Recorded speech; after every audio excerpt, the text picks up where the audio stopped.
हर आदमी के मन में बड़ा बनने की और बड़ा कहलाने की इच्छा होती है। कोई मुझे बड़ा माने, कोई मुझे सम्मान दे, मेरी प्रशंसा करे। गुप्त रूप से ये चाहना हर आदमी के मन में होती है, केवल पूर्ण वैराग्यवान संतों को छोड़कर। अरे भावना गलत है भी नहीं, अच्छा है, लेकिन जीवन में बड़प्पन आए कैसे, वो भी सच्चा बड़प्पन। इस बात पर बहुत कम लोग ध्यान देते हैं। धन के आधार पर भी बड़ा माना जाता है लोगों को।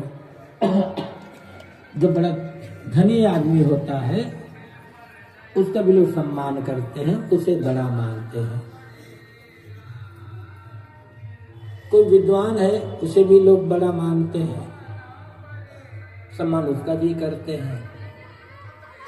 कोई नेता है, बड़ा मंत्री है, अफसर है, उसका भी सम्मान करते हैं। किसी में कोई और योग्यता है उसका भी लोग सम्मान करते हैं। लेकिन ये सब बाहर बाहर का है, इससे जीवन में कोई बड़ा लाभ होने वाला नहीं है। अभी सच्चा बड़प्पन है नहीं, ये बड़प्पन धन का, विद्या का, पद का, प्रतिष्ठा का है, आदमी का कहे हमारा नहीं है। असली बड़प्पन वह होता है जो भीतर से प्रकट होता है,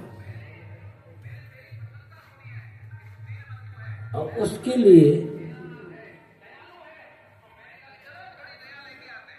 अपने को गढ़ना होता है और साथ साथ कुछ त्याग करना होता है, कुछ देना होता है, तब होता है।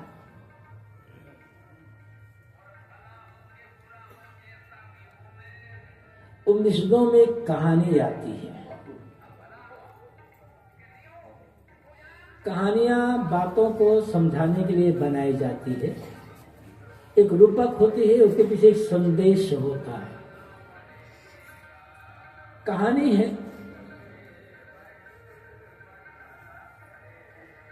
एक बार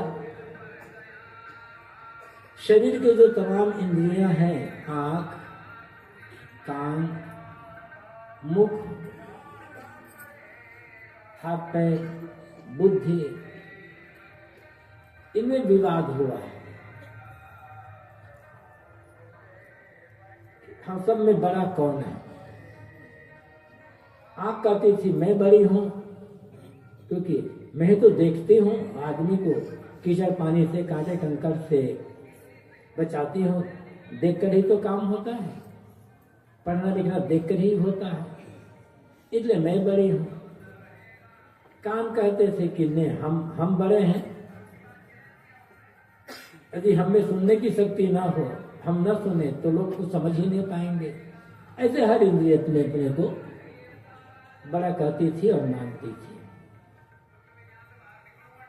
अब जहां कई लोग हैं और सब अपने अपने को बड़ा मार रहे हैं, कोई अपने छोटा मानने को, झुकने को तैयार ही ना हो, तो विवाद तो होगा। और विवाद में समाधान नहीं होता, विवाद में केवल कलह होता है, विवाद में शक्ति का क्षय होता है, समय बर्बाद होता है। समय क्या, जीवन बर्बाद हो जाता है। जहां त्याग होगा, जहां सेवा होगी, जहां लेने की नहीं देने की भावना होगी, वहां विवाद नहीं होगा।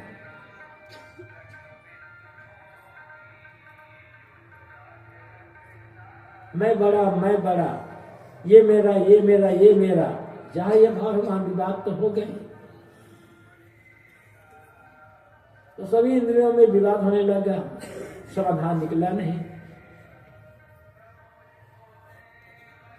तो सभी इंद्रियों ने कहा हम लोग आपस में समाधान नहीं कर पा रहे हैं, चलो चलते हैं प्रजापति के पास।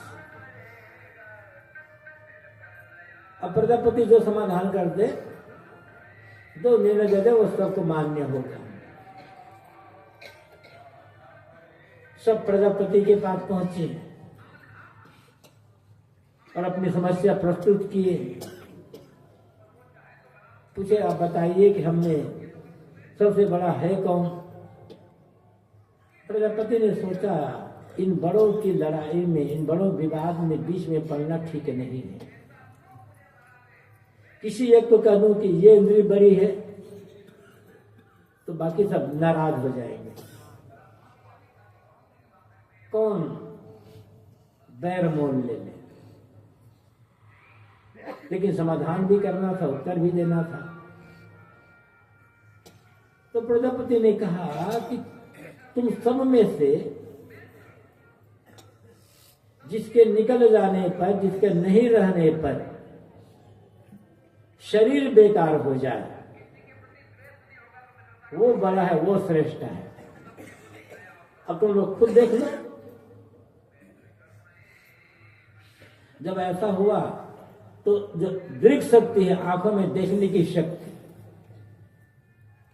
उसने कहा बड़ी तो मैं हूं, अभी मैं बताती हूं कि मेरे निकल जाने पर इस शरीर का क्या हाल होता है।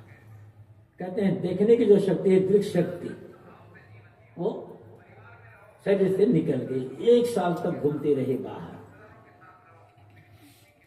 1 साल बाहर घूमने के बाद और दृक शक्ति जो है, देखने की शक्ति लौट करके आई। अब बाकी पूछो से तुम लोग मेरे बिना जीवित कैसे रहे? देखिए यहाँ तो कोई गड़बड़ी नहीं, मेरे बिना जीवित कैसे रहे?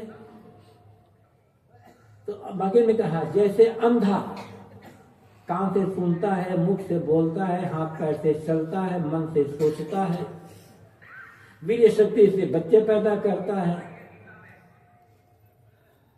ऐसा हम तुम्हारे बिना जीवित रह लिए, कोई फर्क नहीं पड़ा।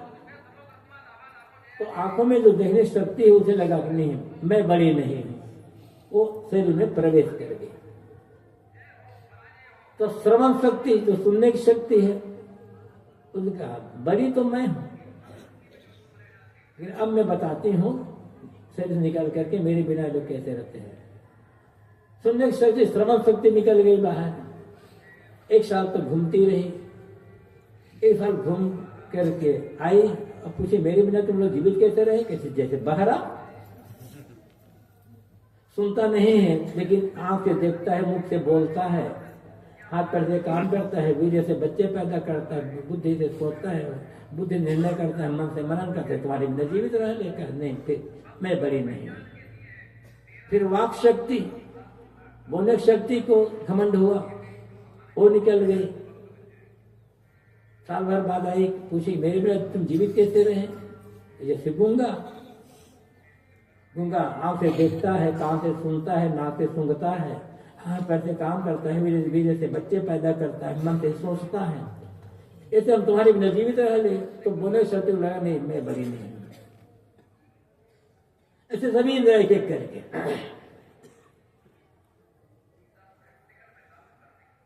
फिर वीर शक्ति को घमंड हुआ कि मैं बड़ी हूं, क्योंकि वीर से संतान पैदा होते हैं, सिर्फ रचना चलती है। वो निकल गए बाहर। साल भर बाद घूम करके आई तो पूछे मेरे पास जीवित कैसे रहे? जैसे नपुंसक, आंख से देखता है, कान से सुनता है, मुख से बोलता है, हाथ पैर से काम करता, मन से सोचता है, तो तुम्हारी जीवित रहे? कहा नहीं, फिर मैं बना। फिर मन ने कहा अब मैं बताता हूं कौन बड़ा है। मनन शक्ति, मन से मनन होता है। मनन शक्ति, मन बाहर निकल गया। साल भर घूमता रहा, घूम करके वापस आया। पूछा मेरे बिना तुम जीवित कैसे रहे? जैसे पागल भी तो जीवित रहते हैं ना, आंख से देखता है, कान से सुनता है, सबसे काम करता है, ताकि फिर लगा कि नहीं मैं बड़ा नहीं हूं। तब प्राण ने कहा अब मैं बताता हूं कौन बड़ा होता है। बड़ा तो प्राण ही था, वो तो मुझे पहले से पता था। अब मैं बताता हूं। प्राण निकलने लगा, सारी इंद्र जवाब देते भगवान आप मत निकलिए, आप नहीं, तुम्हारी बात हम बेकार हैं। तो इसमें मतलब प्राण सबसे बड़ा है। एक कहानी बताया प्राण यदि आंख ना हो, कान ना हो, मुख से बोलने की शक्ति ना हो, हाथ पर चलने की शक्ति नहीं, मन से सोचने की शक्ति, लेकिन प्राण है तो शरीर जीवित रहेगा। और प्राण ही नहीं है तब तो सब बेकार है। लेकिन प्राण बड़ा क्यों हुआ? सबसे प्राण श्रेष्ठ क्यों? पहली बात तो यह है, आंख देखते देखते थक जाती है और आंखों को बंद करना पड़ता है। कान से सुनते सुनते थक जाते हैं, हाथ पैसे चलते चलते थक जाते हैं, मन से सोचते सोचते थक जाते हैं, लेकिन प्राण कभी बंद नहीं होता है। प्राण कभी रुकता ही, जब से जन्म लिए है तब से 24 घंटा प्राण सतत चलता रहता है। फिर इस बात को पुष्ट करने के लिए उसी उपनिषद में एक और कहानी गढ़ी गई है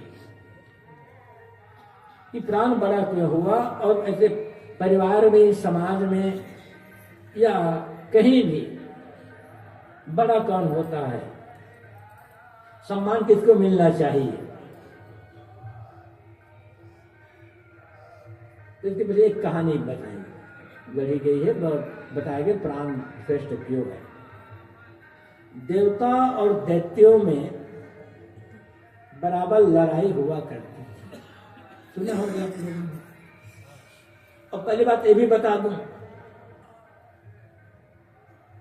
लोगों के मन में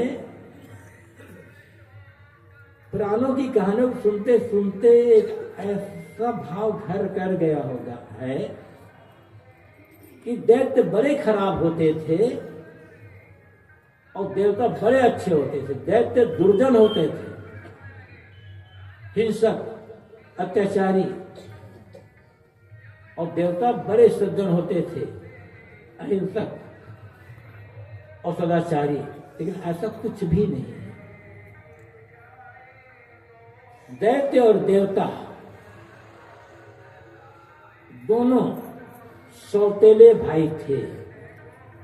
पिता एक थे दोनों के, कश्यप ऋषि। माताएं अलग अलग थी। पुराणों के अनुसार से कश्यप ऋषि की 13 पत्नियां बताई जाती है, जिनमें से अदिति नाम की पत्नी से देवता पैदा हुए, आदित्य। दिति नाम से की पत्नी से जो बच्चे पैदा हुए, मां का नाम, उनका नाम दैत्य पड़ा। दोनों नाम की पत्नी से जो बच्चे पैदा हुए, उसका नाम दाना पड़ा। ऐसे विनिता से, अकद्रू से घोड़ा और नाग पैदा हुए, किसी से पक्षी पैदा हुए, ये तो रूपक है। तो देवता, दैत्य और दानव तीनों भाई हैं, सौतेले भाई। पिता एक है, माताएं अलग अलग।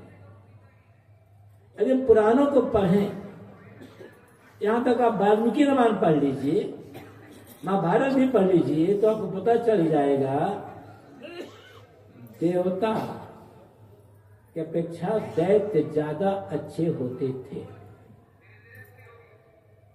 बलि, राजा बलि, जिनको विष्णु ने छला, दैत्यवंशी है। प्रहलाद की कहानी सब जानते हैं, वो दैत्यवंशी है। प्रहलाद भी दैत्य है। ऐसे अनेक उदाहरण हैं। वाल्मीकि रामायण में, अन्य पुराणों में लिखा है कि राजा बलि, दैत्यवंशी थे, राजा बलि के राज्य में प्रजा अत्यंत सुखी रहती थी। कहीं कहीं किसी को किसी प्रकार का कोई कष्ट नहीं होता था, पूरा सब। लेकिन विरोधी पार्टी के थे, बस इतना उनका कसूर था, इसलिए बलि ने उनको छला, विष्णु ने छला उनको। खैर अलग बात है। तो दैत्य खराब होते थे, देवता सज्जन होते। देवताओं की अपेक्षा दैत्य सदाचारी होते थे और देवता एक बार से दुराचारी होते थे। और तो पुरानों पढ़ो तो पता नहीं देवताओं के बारे में क्या क्या लिखा हुआ है। गोस्वामी जी ने मानस में ही क्या कितना क्या क्या कह डाले हैं देवताओं के बारे में, मलिन और स्वार्थी और कुटिल और पता नहीं क्या क्या गोस्वामी जी ने कहा है। तो देवता और देवताओं में लड़ाई होती थी। अब आजकल देवता सत्यम न देवता दुराचारी दुर्योधन मानते ही हैं। लड़ाई होती थी तो देवताओं ने आंख शक्ति से कहा कि तुम हमारे लिए तपस्या करो और ताकि हमें विजय मिले, हम दैत्यों से पर विजय प्राप्त कर सके। आंख ने कहा अच्छी बात। आंख तपस्या करती रही। अगर तपस्या का फल मिला तब उसमें से जो अच्छा फल था उसको आंख शक्ति ने रख लिया और जो सामान्य फल थे उसको देवताओं को दिया। ये बात दैत्यों को पता चल गई तो दैत्यों ने आकर के आंख को बिगाड़ दिया। मतलब आंखों से हम लोग गलत देखते हैं, ललचाई दृष्टि देखते हैं, वासनात्मक दृष्टि देखते हैं। ये दैत्यों का अंश है, ये कहा जाता है। तब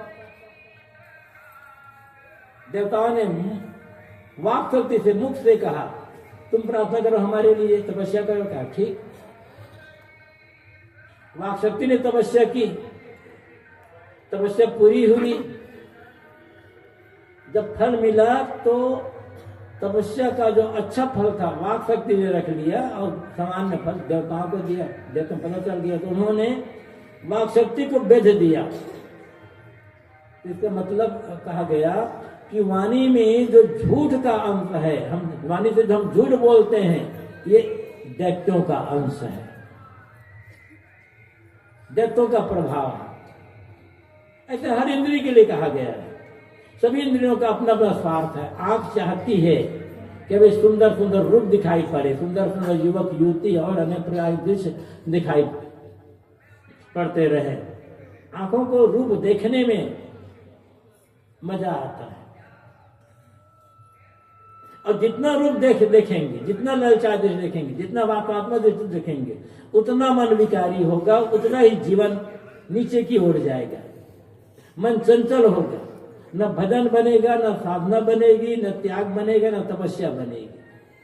देखना तो है विकारी दृष्टि से, वासनात्मक दृष्टि से, ललचाई दृष्टि से, न लोक दृष्टि से ना देखें। बोलना है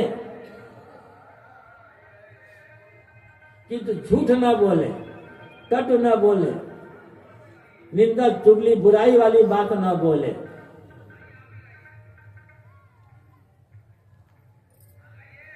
और कान से निंदा चुगली बुराई की चर्चा ना सुने।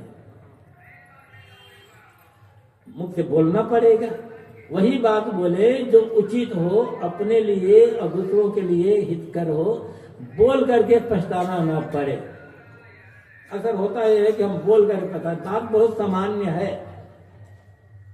अब रोज बोलते हैं और रोज बोल करके पश्चाताप करते हैं, रोज बोल कर बताते हैं अरे मैंने गलत बोल दिया। तो बराबर गलत बोलने वाला आदमी, बराबर झूठ बोलने वाला आदमी भजन को कहाँ समझता है, सत्संग को कहाँ समझता है।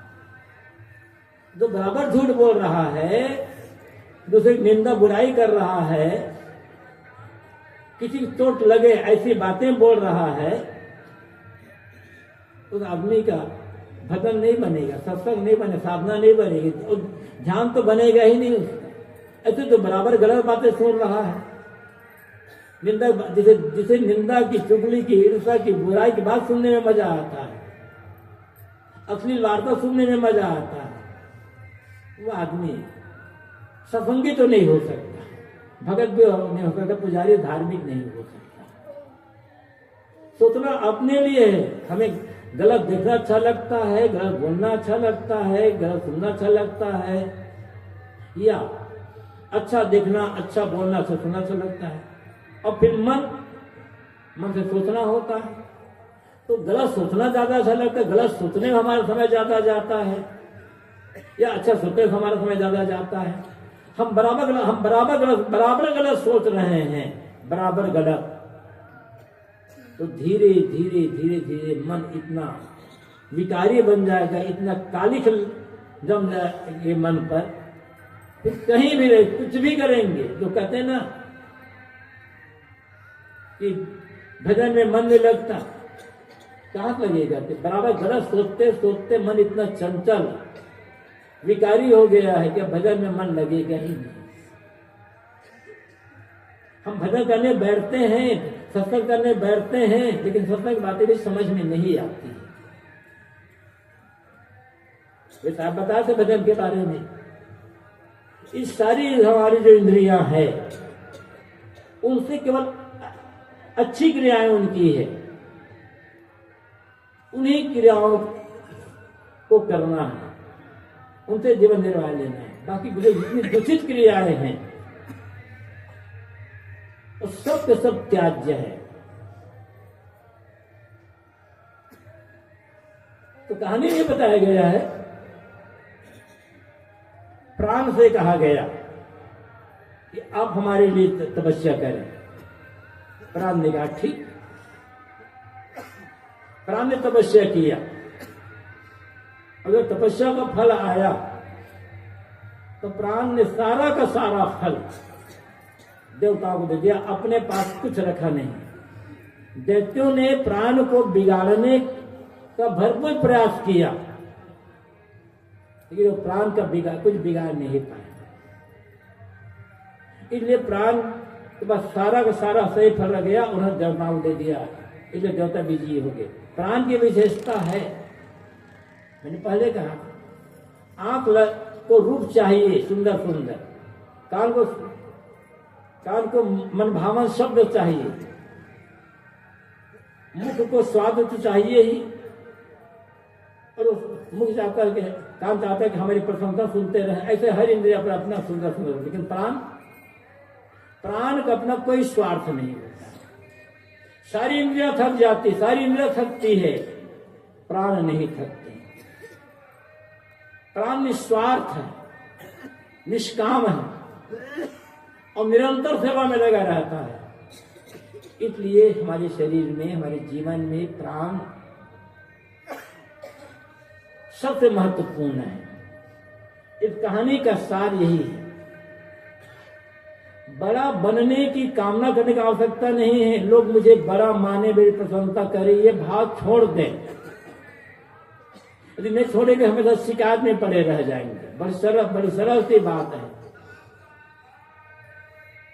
जैसे प्राण का अपना कोई स्वार्थ नहीं, आंख का स्वार्थ, आंख कान नाक सबका स्वार्थ है। प्राण का अपना कोई स्वार्थ नहीं, सब कुछ समाज को देता है, लौटा देता है जो कहते हो।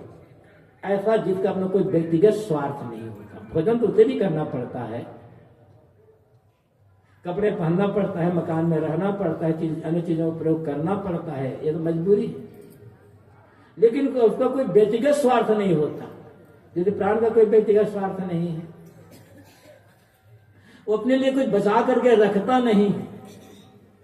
ऐसी जो अपने लिए बचाकर कुछ नहीं रहती, सब जो भी आता है सब समाज सेवा में लगा देता है, निस्वार्थ निष्काम। वो आदमी अपने आप बड़ा हो जाता है, लोग उसे अपने आप बड़ा मानने लग जाते हैं। लेकिन मन में संदेह होता है, सब के सब हम सब परिवार को तो देते हैं, समाज को देते हैं, फिर हमारे पास क्या बचेगा? समय आने पर हमें मिलेगा कहां से? समय तो आने दो। समय आने पर जब आवश्यकता पड़ेगी तो कहीं ना कहीं से व्यवस्था हो जाएगी। संदेश छोड़े, स्वार्थ छोड़ना पड़ेगा। जो अपना स्वार्थ देखता है, समाज को मिले या न मिले, परिवार वालों को मिले या न मिले,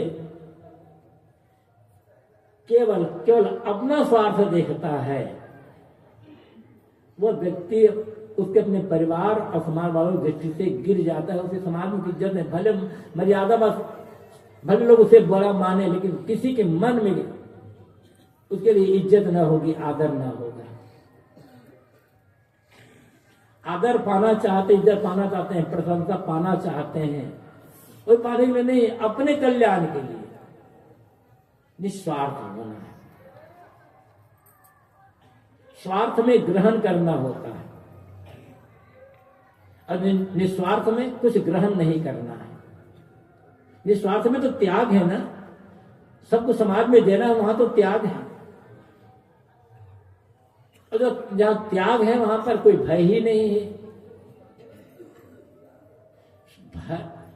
स्वार्थ में भय होता है।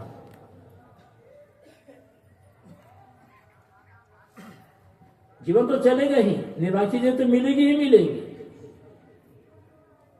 लेकिन छिपा कर रखने की दृष्टि है, व्यक्तिगत बचा कर रखने की दृष्टि है, तो कहीं ना कहीं सेवा में कमी आएगी और अंत में घर वालों को पता चलेगा कि आदमी छिपा कर रखता है, अपनी व्यक्तिगत रख रहा है, तो आदर कहां मिल पाएगा।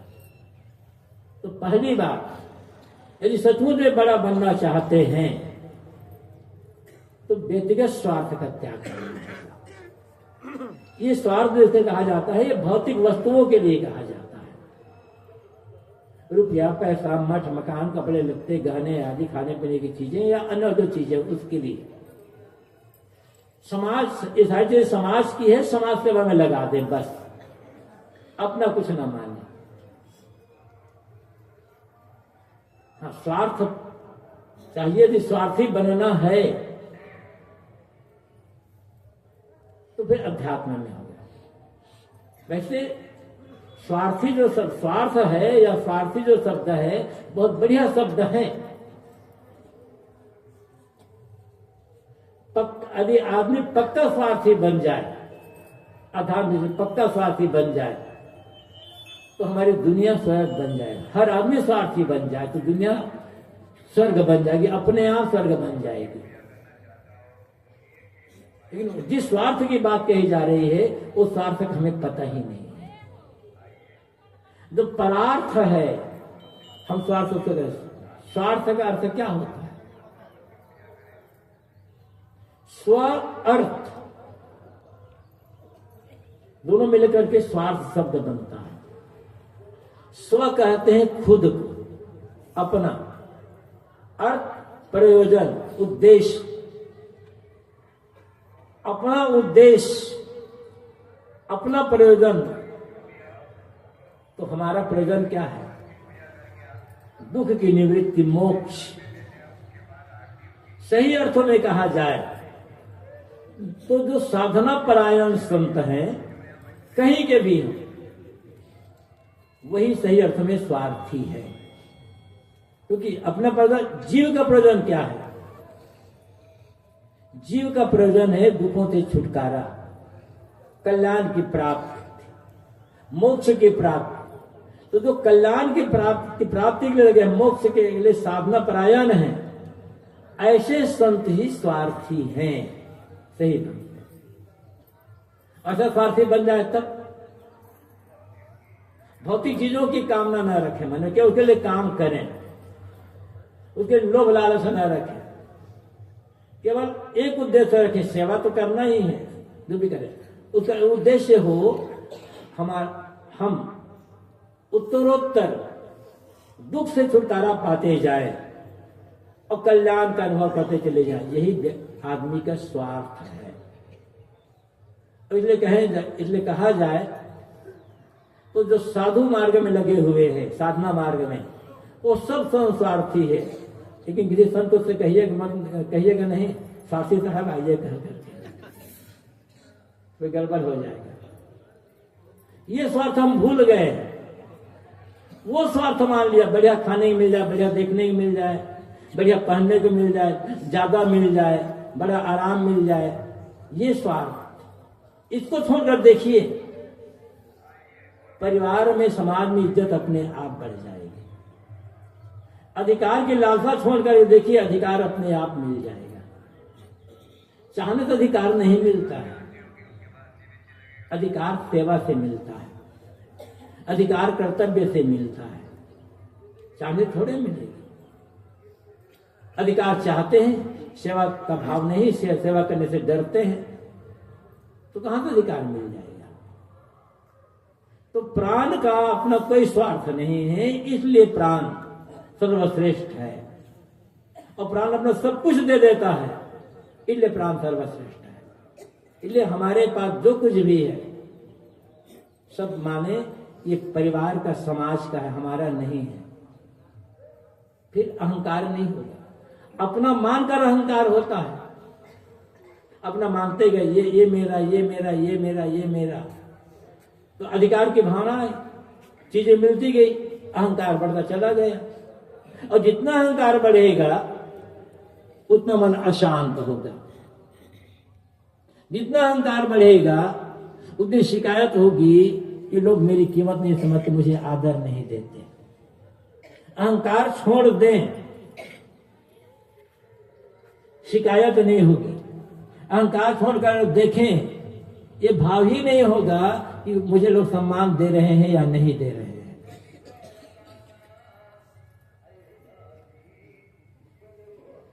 अधिकार करते करते अंदर छूट जाता है। और छोड़ना है, कितने में अधिकार माने?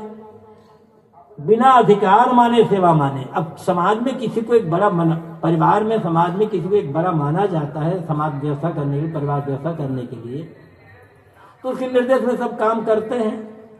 गुरुदेव जी कहा करते तो वो भी सेवा की तो है। समाज के लोग बड़ा माने, हम बड़ा ना माने अपने आप को। हमारे पास जो भी मिले सोचिए मेरा नहीं है, ये मुझे चीजें मिल रही है, ये समाज सेवा के लिए मिल रही है, बस काम बन गया। चिंता भी नहीं होगी, भय भी नहीं होगा, सब कुछ हो जाएगा। दूसरी बात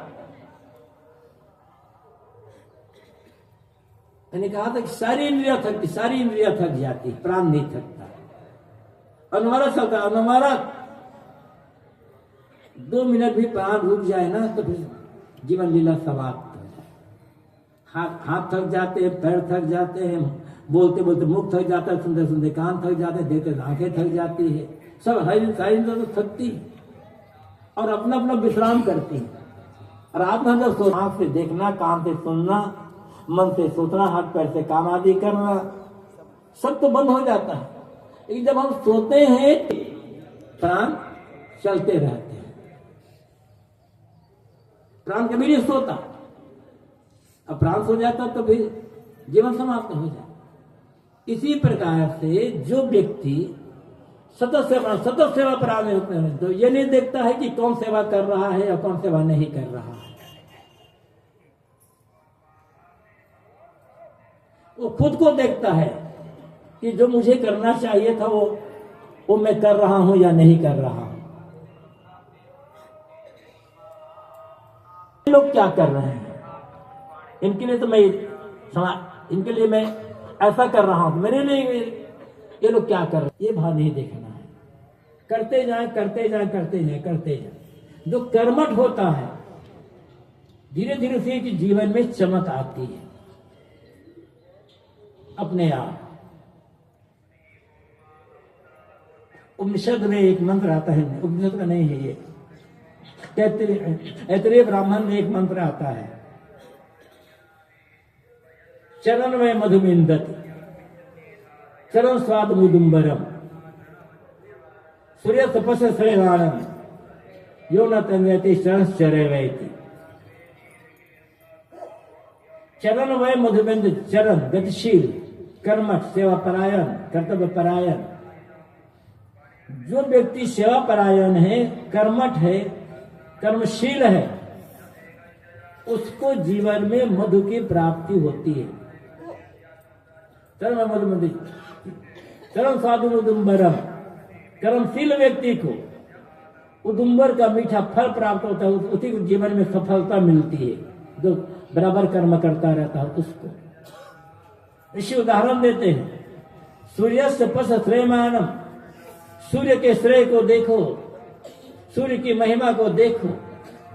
यो न तंद्रते, सूर्य तंद्रा नहीं करता, तंद्रित नहीं होता सूर्य, कभी अपना काम करना छोड़ता नहीं। सूर्य उगता है, सुबह से शाम तक हमें ऊर्जा देता है, गर्मी देता है, प्रकाश देता है, करोड़ों किलोमीटर दूर है चंद्रमा हमारी पृथ्वी से, वही समय ऊर्जा दे रहा, जीवन दे रहा है।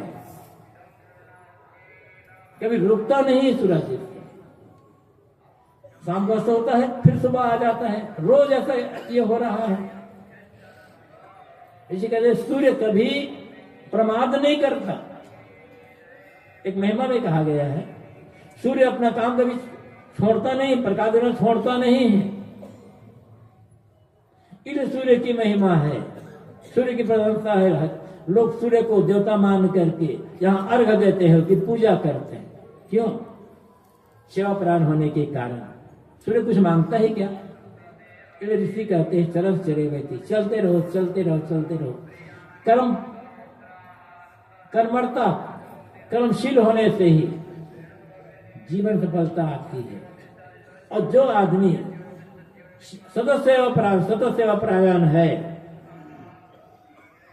उसके लिए जीवन में आनंद ही आनंद है। समझ लो, वह व्यक्ति सेवापरायण व्यक्ति निस्वार्थ भाव से निष्काम भाव से सेवापरायण जो व्यक्ति होता है, वो हर समय सतयुग में जीता है। उसे सतयुग के लिए कामना करने का आवश्यकता है, सतयुग में जी ही रहा है। युगों, चारों युगों की बात जो आप सुनते हैं कि कलयुग इतने साल का, ये साल का, ऐसा कहीं पुराणों में है, ऐसा कहीं वेदों में नहीं है। पुराणों में इसका वर्णन आया है। हम और आप अपने कर्म से, अपने चिंतन से, अपने व्यवहार से, अपने रोज के जीवन में कलयुग भी ला सकते हैं और सतयुग भी ला सकते हैं। ये सोचोगे कितने लाख साल बीत जाएगा तब सतयुग आ जाएगा, कोई भगवान आएगा अवतार लेकर के पाप हरण करने के लिए, मात्र केवल कल्पना है, कुछ ऐसा नहीं होने वाला है। न कोई अवतार लेकर के आएगा और न कोई ऐसा कोई कलयुग है जहां पाप ही पाप है। कहा गया है कलिशयानो भवत् संजिहानस्तु द्वापरः उत्तिष्ठमत्रेता भवत् कृतं तपद्यति शरण। इसका सीधा अर्थ है, शाब्दिक अर्थ, कलियुग सोया हुआ है, द्वापर जागा हुआ है, त्रेता खड़ा हुआ है और सतयुग चल रहा है, गतिशील है। मतलब जब हम आलस, मूढ़ता, प्रमाद, अकर्मण्यता में पढ़कर काम धाम करना छोड़ बैठ जाते हैं, आलसी बनकर बैठ जाते हैं, तो हमारे जीवन में वो कलयुग है। जब हम अपना काम छोड़ दिए, बहाना बना रहे हैं काम करने के लिए, हमारे ये है, हमारा ये दर्द है, हमारा वो दर्द है, हम ये है, हमारा वो है, काम से बचना चाहते हैं, समझ लेना कि तुम कलयुग में जी रहे हो। जीवन में अशांति अशांति रहेगी, आगे कभी बढ़ नहीं पाओगे। इसलिए आदमी को कर्मशील होने जाते। द्वापर जगा हुआ है, आदमी ने आलस्य का त्याग कर दिया, प्रमाद मूर्ता का त्याग कर दिया, सावधान हो गया। अच्छा भाई मुझे भी करना है, इस सावधान हो गए। जब जब सावधान हुए, आलस्य का त्याग किए, तब तब आप द्वापर में चले गए। सावधान तो गए, नींद से जाग तो गए हैं, किंतु अभी कोई वो जोश नहीं आ पाया हमें करना।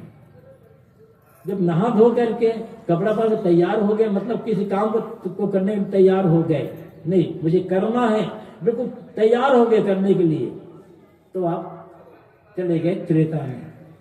और जब काम में लग गए, सेवा के काम में, साधना के काम में, लोक मंगल के काम में, जिससे अपना भी भला हो, दूसरे भी भला हो, ऐसे काम में लग गए, तो आप सतयुग में पहुंच गए।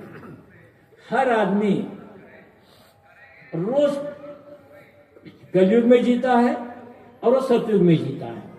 आलस्य, मूर्ता, प्रमाद छोड़ दे, सतत सावधान, सतत सावधान है, सतत सावधान। कभी अपने कर्तव्य से, अपनी ड्यूटी से लापरवाह ना हो, चाहे साधु हो चाहे गृहस्थ हो। जो आदमी अपने कर्तव्य के लिए ईमानदार है, चेष्टावान है और आत्मकल्याण और लोक कल्याण के काम में लगा हुआ है निस्वार्थ भाव से, वह आदमी हर समय सतयुग में जी रहा है। उसे किसी अवतार की राह देखने की आवश्यकता नहीं हुई। क्यों देखेगा वो अवतार की राह? अवतार आपके भीतर से पैदा हो, जो उत्साह जगह काम करने के लिए, जो प्रेम जगह लोक कल्याण के लिए, वो आपकी भावना ही मानो भगवान का अवतार है। ऊपर आकाश से कोई भगवान उतरेगा नहीं। इसलिए ये मत सोचना कि हम लोग कुछ भी नहीं करेंगे, जब पाप का घड़ा भरेगा भगवान भरेगा। पाप का घड़ा क्या है? आलस्य, मूर्ता, प्रमाण, स्वार्थ, अहंकार, विषयासक्ति, छल कपट, यही पाप है। और देखना पड़ेगा वो पाप हमारे भीतर कितना भरा हुआ है। जब संत मिलते हैं, गुरु मिलते हैं, सत्संग मिलता है और एक लगता है, अरे एक जागृति आती है। सचमुच में मैं रहा था, अंदर की स्फूर्ति है, सत्य बोध हुआ, आपके भीतर से अवतार प्रकट हो गया। आपको बदलना आपको ही पड़ेगा, कि बाहर अवतार नहीं आने वाला। बात में ये कह रहा था, हमें लोग बड़ा माने ये भावना छोड़ दो। हमारी लोग प्रशंसा करें, हमारे सामने हाथ जोड़े, ये भावना छोड़ दें। किंतु निस्वार्थ बने, निष्काम बने, सेवापरायण बने। जो कुछ अपना है सब समाज के लिए लगा दे, परिवार के लिए लगा दे। जो आप कमाते हैं वो परिवार के लिए हो, जो आप अर्जित करते हैं वो समाज के लिए हो। व्यक्तिगत अधिकार करने की भावना छोड़ देंगे तो सचमुच में जीवन से बड़प्पन प्रकट हो जाएगा और बिना कहे आपको सम्मान मिलेगा, आपको प्रशंसा मिलेगी। और ऐसा नहीं करते हैं। अधिकार की भावना है, छल कपट की भावना है, बचाकर रखने की भावना है, आलस्य है, अपनी ड्यूटी से जी चुराते हैं। कोई हो, यहां तो स्थिति यह है, मंदिर में जाकर, पूजा घर में जाकर के 1-1 घंटा, 2-2 घंटा, 3-3 घंटा पूजा करने वाले बड़े बड़े लोग जब दफ्तर में जाते हैं तो काम नहीं करना चाहते, साइन कर दिए, घूम रहे हैं बाहर, कुर्सी पर बैठे ऊँघ रहे हैं, आज के काम कल पर टाल रहे हैं। सब बड़े बड़े भगवान के भगत हैं। ऐसी भक्ति किसी काम नहीं चलने वाला है। भगवान की असली भक्ति है जो ड्यूटी दी गई है आपको, वो ड्यूटी का पूरा पालन करें। कोई हो, पिता हो, पुत्र हो, पति हो, पत्नी हो, गुरु हो, शिष्य हो, अफसर हो, कर्मचारी हो, हर कोई जिसकी जो ड्यूटी है उसका ईमानदारी से पालन करना, यह भगवान की भक्ति है। वो झूठी भक्ति काम नहीं आएगी आपकी। अपने कर्तव्य से जी चुरा करके मंदिर में जाकर पूजा कर रहे हो और मन में छल कपट भरे हुए हो, स्वार्थ की भावना है, और झूठी भक्ति काम नहीं आएगी। सच्ची भक्ति स्वार्थ का त्याग, छल कपट का त्याग, कामना का त्याग, अहंकार का त्याग, ये कह सकते हैं निस्वार्थ होना, निष्कपट होना, ईमानदार होना, सेवापरायण होना। ये वास्तविक भक्ति है। इसी भक्ति से ही भीतर का भगवान प्रकट हो जाएगा, ज्ञान को उद्घाटन हो जाएगा। ये ज्ञान को उद्घाटन होते भगवान का प्रकट होना है। और जब सचमुच में ज्ञान को उद्घाटन हो गया तो सब दुख खत्म हो गया, जीवन आनंद ही आनंद जीवन में आ गया, सतयुग आ गया। बाहर से कहां सतयुग की आशा कर रहे हो? कोई सतयुग लाने वाला नहीं है। इसलिए धोखे में नहीं रहना है। इस बात को हमें समझना है। निस्वार्थ होना, सेवापरायण होना, निष्काम होना, ईमानदार होना, अधिकार की आशा को छोड़ देना, ऐसा करने वाला व्यक्ति सतयुग बड़ा होता है। और इसी बड़प्पन से हमारा आत्मिक विकास होगा और इसी से ही हम समाज की सेवा कर सकेंगे। इस बात पर हमें ध्यान देने की आवश्यकता है। मैंने काफी कुछ कहा, आपने ध्यान से सुना, अपनी वाणी के ऊपर विराम देता हूँ।